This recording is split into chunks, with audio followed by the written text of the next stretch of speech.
ഇന്നലെ ആനയോട്ടം കാണുവാൻ ഞാൻ ഗുരുവായൂർക്ക് പോയിരുന്നു. ഗുരുവായൂരമ്പലത്തിൻ്റെ മുന്നിൽ 100 മീറ്ററിനപ്പുറം മഞ്ജുളാൽ പരിസരത്ത് കുറച്ച് ആനകളെ കൊണ്ട് നിർത്തിയിട്ടുണ്ട്. ഉച്ചയ്ക്ക് 3 മണിക്കാണ് ആനയോട്ടം.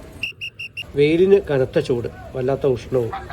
എന്നിട്ടും ഒരുപാട് ആനപ്രേമികളും ചാനൽ പ്രവർത്തകരും യൂട്യൂബേഴ്സും വന്നിട്ടുണ്ട്. ഗുരുവായൂർ ഉത്സവം തുടങ്ങുന്നത് ആനയോട്ടത്തോടെയാണ്. പണ്ടൊരിക്കൽ ഉത്സവത്തിൻ്റെ എഴുന്നള്ളിപ്പിന് ക്ഷേത്രത്തിലേക്ക് ഒരാനയെപ്പോലും കിട്ടിയില്ല. ഒടുവിൽ തൃക്കണാമതിലകത്ത് നിന്നും ആനകൾ ചങ്ങലയും പൊട്ടിച്ച് ഓടി വന്നു എന്നാണ് കഥ. അതിൻ്റെ അനുസ്മരണമായിട്ടാണ് ആനയോട്ടം എന്ന ചടങ്ങ് വർഷം തോറും നടത്തി വരുന്നത്. ഇതൊരു ആചാരമായി ഇന്നും നടന്നു വരുന്നു. ഇവിടെ മത്സരമൊന്നുമില്ല. ഇത്തവണ 3 ആനകളെ ഓടിയുള്ളൂ അഥവാ ഓടിച്ചുള്ളൂ. മറ്റാനകൾ ഓട്ടക്കാർക്ക് പിന്നാലെ കുറച്ച് വേഗത്തിൽ നടന്നു പോവുകയായിരുന്നു. മഞ്ജുളാലിൽ നിന്നും അമ്പലം വരെയുള്ള പാർക്കിംഗ് മുഴുവൻ നിരോധിച്ച ശേഷം വെള്ളമൊഴിച്ച് നന്നായി തണുപ്പിച്ചു. ഇരുവശത്തും തിങ്ങിക്കൂടിയ കാഴ്ചക്കാരെ നിയന്ത്രിക്കുവാനായിരുന്നു പ്രയാസം. 3 മണിയോടടുത്തപ്പോൾ എല്ലാവരും ആവേശത്തിലായി. പാപ്പാന്മാർ ആനയുടെ കഴുത്തിൽ കെട്ടാനുള്ള കുടമണികളുമായി മഞ്ജുളാലിൻ്റെ ചുവട്ടിലേക്ക് ഓടി. മണി കെട്ടുന്ന മുറയ്ക്ക് ആനകൾ ഓടിത്തുടങ്ങി. ആദ്യം ഗോപികണ്ണൻ, പിന്നെ രവികൃഷ്ണൻ, മൂന്നാമത് ദേവദാസ്, അത് കഴിഞ്ഞ് ദേവി.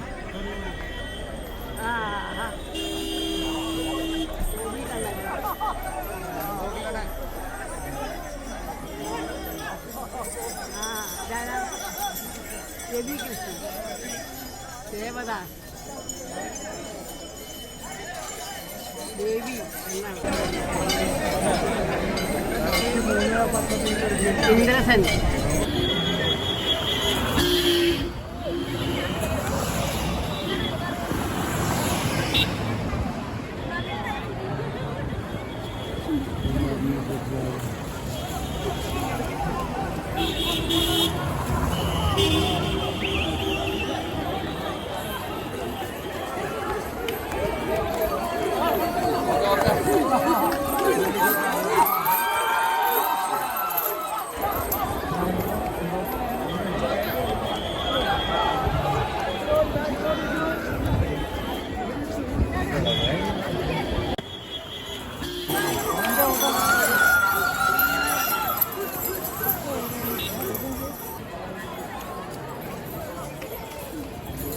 നമ്മുടെ ദേവിയല്ലേ, അവൾ ജയിച്ചോട്ടെ എന്ന് കരുതിയാവും ദേവദാസ് ഒന്ന് പതുങ്ങി.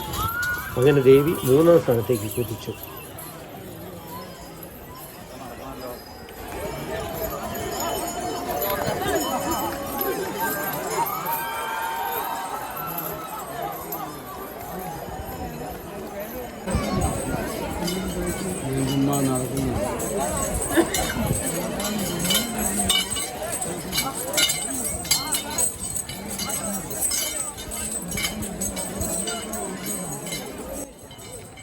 നന്ദൻ, ചെന്താമരാക്ഷൻ, രാജശേഖരൻ, ജൂനിയർ വിഷ്ണു തുടങ്ങിയ 1ാം നിര ആനകൾ വിജയികൾക്ക് പിന്നാലെ തിടുക്കത്തിൽ നടന്നുപോയി. ഒന്നിനു പിറകെ ഒന്നായി നീങ്ങിയ ആനകളുടെ സൗന്ദര്യം ആവോളം ആസ്വദിച്ചുകൊണ്ട് ആനസ്നേഹികൾ അവരെ അകമഴിഞ്ഞ് പ്രോത്സാഹിപ്പിച്ചു. ഇനിയിപ്പോൾ ഉത്സവമായി. ഇന്നലെ രാത്രി 8 മണിക്കായിരുന്നു കൊടിയേറ്റ്. ഗോപികണ്ണന് ഇനി 10 ദിവസവും പരമസുഖമാണ്. മറ്റെവിടെയും എഴുന്നള്ളിപ്പിന് പോകണ്ട, വെയിൽ കൊള്ളേണ്ട. ഉത്സവം നടക്കുന്ന 10 ദിവസവും ക്ഷേത്രത്തിനുള്ളിൽ ഉണ്ടും ഉറങ്ങിയും കഴിയാം. സമയാസമയത്തിന് ഭക്ഷണം, വെള്ളം. ക്ഷേത്രത്തിലെത്തിയവരൊക്കെയും അവനെ സ്നേഹത്തോടെ, വാത്സല്യത്തോടെ, ആരാധനയോടെ നോക്കി നിൽക്കുന്നത് ഞാൻ കണ്ടു.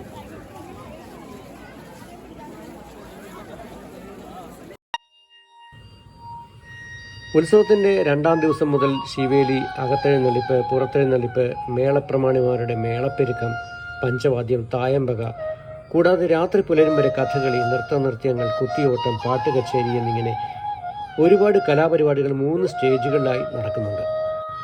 രാത്രി നടയടച്ചു കഴിഞ്ഞാൽ ക്ഷേത്രത്തിനുള്ളിൽ കൃഷ്ണനാട്ടമുണ്ട്. ഉദ്ദേശിച്ച കാര്യം സാധിക്കുന്നതിന് വഴിപാടായും കൃഷ്ണനാട്ടം നടത്തി വരുന്നുണ്ട്. ഇതിൽ അവതാരം, കാളിയമർദ്ദനം, രാസക്രീഡ, കംസവധം, സ്വയംവരം, ബാണയുദ്ധം, വിവിധാവധം, സ്വർഗാരോഹണം എന്നിങ്ങനെ 8 ദിവസത്തെ കഥകളാണ് ഉള്ളത്. ഈ ഉത്സവലഹരിയിൽ ലയിച്ച് 10 ദിവസവും ഇവിടെ തന്നെ കൂടണമെന്നാണ് ഞാൻ കരുതിയത്. പക്ഷേ സാധിച്ചില്ല. സാക്ഷാൽ മഹാവിഷ്ണു ബ്രഹ്മാവിന് നൽകിയതാണ് ഇവിടുത്തെ വിഗ്രഹം. അത് പിന്നീട് ദേവകി വസുദേവരും പ്രജാപതികളും പൂജിച്ചിരുന്നു. അതേ വിഗ്രഹം ഭഗവാൻ കൃഷ്ണൻ അത് ദ്വാരകയിൽ വെച്ച് ആരാധിച്ചിരുന്നുവെന്നും പറയുന്നു. ദ്വാരക കടലെടുത്ത ശേഷം ഭഗവാന്റെ നിർദ്ദേശമനുസരിച്ച് ഗുരുവും വായുവും ചേർന്ന് ആ വിഗ്രഹം ഗുരുവായൂരിൽ പ്രതിഷ്ഠിച്ചുവെന്ന് ഐതിഹ്യം.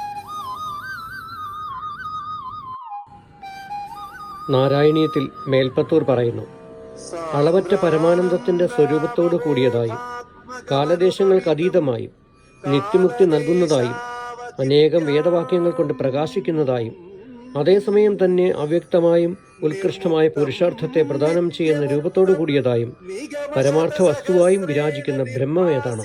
അതാണ് സാക്ഷാൽ ഗുരുവായൂർ പൂരേശൻ.